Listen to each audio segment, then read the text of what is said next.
अरे बापरे आई, काय झालं? पाय दुखतात का? हो ग बस जरासे. द्या ना, मी करते. अगं मी करते, बस तू. पण सांगू काय आहे ना, काशाच्या वाटीचे ना खूप फायदे असतात हं मात्र. म्हणजे कसं पायाला भेगा पडत नाही, ब्लड प्रेशर होत नाही, उष्णतेचा त्रास पण कमी होतो आणि झोप पण मात्र शांत लागते अगदी. वा वा, बघा इतकी छोटीशी दिसणारी वाटी पण किती मोलाचं काम करते. पण या हल्लीच्या पिढीला किंमतच नाही या जुन्या ठेव्यांची. सगळं कसं इन्स्टंट पाहिजे ना. म्हणजे नवे मसाजर आणि काय काय काय काय मोठ्या मोठ्या गोष्टी वापरतील, पण काशाच्या वाटीची किंमत कळणार नाही आहे ना. काशाची वाटी म्हणजे ना त्यांच्यासाठी अडगळ. आई, आज सुश खरंच चुकीचं वागली हो. मी ऍक्च्युली ना तिच्या वतीने माफी मागायलाच आले.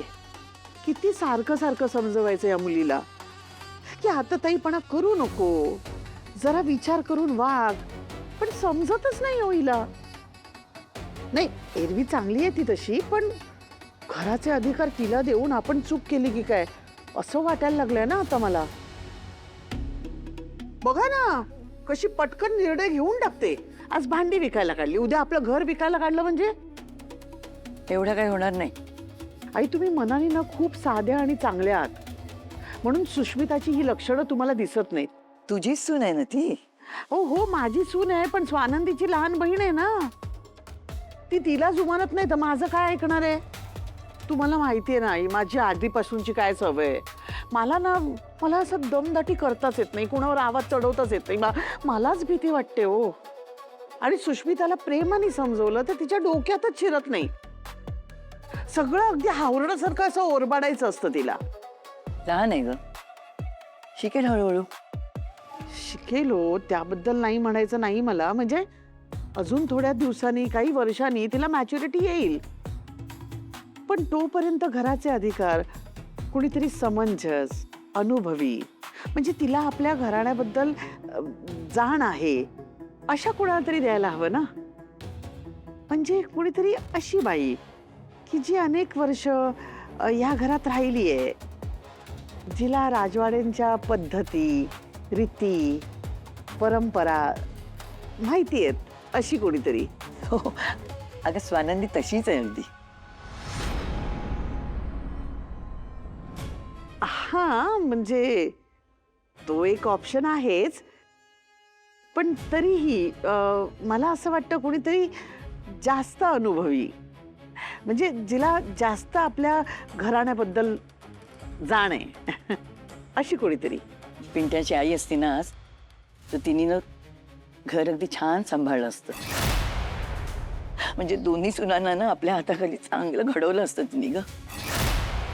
आणि स्वानंदी तिला खूप आवडली असती अगं.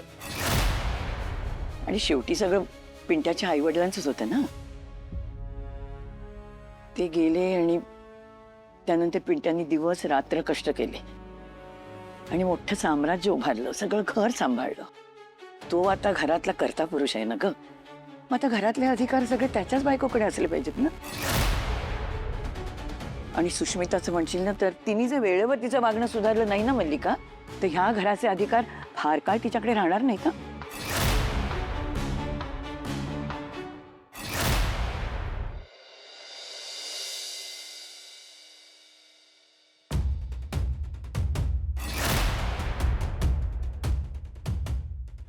वाव सुश, आपला पारंपरिक हार. माझ्या सुशचा मॉडेलिंग करायचा विचार आहे वाटतं.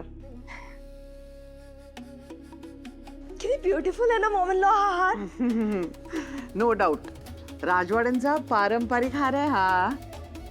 मी असा विचार करत होते की मी हा हार ना माझ्या मम्माला देऊन टाकते. ते काय ना, माझ्या मम्माला ना असे हार वेअर करायला खूप आवडतं, तिला आवडेल. अच्छा, म्हणजे राजवाड्यांचा पारंपरिक हार तुझ्या मॉमला देणार? काही प्रॉब्लेम आहे का मॉमन-इन-लॉ? म्हणजे तुम्हीच विचार करा ना, माझ्या मम्माने ना खूप केले माझ्यासाठी. तिने बघा ना माझ्या लग्नाला किती सपोर्ट केला. जर सपोर्ट केला नसता तर मी राजवाड्यांची सून झाले नसते. राजवाड्यांची सून झाले नसते तर मला अधिकार मिळाले नसते, अधिकार मिळाले नाही तर मग मी मालकीन कशी झाली असते ना. सो बेसिकली माझ्या मम्मामुळे मी मालकीन झाली आहे. तर तिला तर एवढं दिलंच पाहिजे ना. सगळं क्रेडिट ना माझ्या मम्माचं आहे. खरंय ग, खरंय. तुझ्या आईमुळेच मला एवढी गोड सून मिळाली. हो की नाही.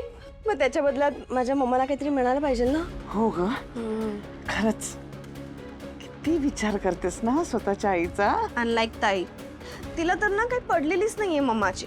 बरोबर आहे, बरोबर आहे. मग डन ना. म्हणजे मी मम्माला हार गिफ्ट म्हणून देऊ ना. सुश, कमॉन, आत्ताच म्हणालीस ना तू या घराची मालकीण आहेस, तुझ्याकडे सगळे अधिकार आहे, मॉनिटर. तुला हवं ते करू शकतेस तू. मालकीण बाई. थँक्यू. स्मिता आली आली. सुष्मिता, अगं माझी माझी सोन ग, ती एवढं पिल्लू आमचं. कशी आहेस बाळा? खूप आठवण आली ग तुझी म्हणून आले. खूप वेळ लावलास यायला मम्मा. करणार काय, सगळं काही मला सगळं आवरून यायला लागलं. तुला माहितीये ना घरामध्ये सगळी कशी कामं करायला लागतात मला, मग आधीला पण काम नाही कर. हे हार घे ना तुला गिफ्ट म्हणून. खो बाई,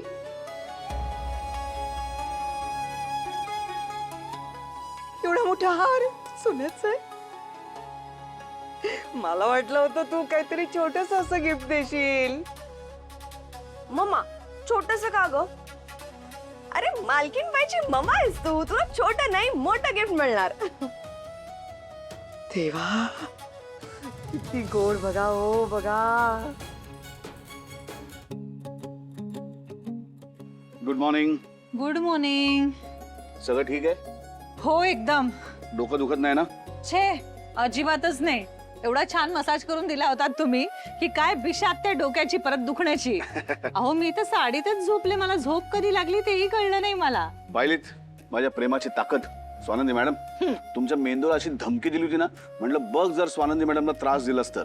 त्यामुळे गुपचूप झोपून गेला तो. हा, तुमच्या धमकीमुळे निदान झोपला तरी. नाही तर हल्ली सुष्मिताच्या काळजीने बेजार झालाय बिचारा. तुम्ही सतत सुष्मिताचा विचार करत असताना. नाही असं नाही आहे काही. अहो त्यांनीच तुमचं डोकं दुखतंय, अजून कशाने दुखणार? अहो आता तुम्ही काल बघितलं ना काय झालं. माझ्या मनाने ना धसकाच घेतलाय अहो की आपण घरातून बाहेर पडल्यानंतर ही घरात काय उद्योग करून ठेवणार आहे. मी ना आता एक काम करते, आता ते जाऊन शपथच घालते परत असं वागायचं नाही म्हणून. बघा एक मिनिट, त्यांनी काय होणार आहे? ती नीट वागेल. म्हणजे आता तुम्ही रोज सुष्मिताला शपथ घालणार आहात का जाताना घरात ना?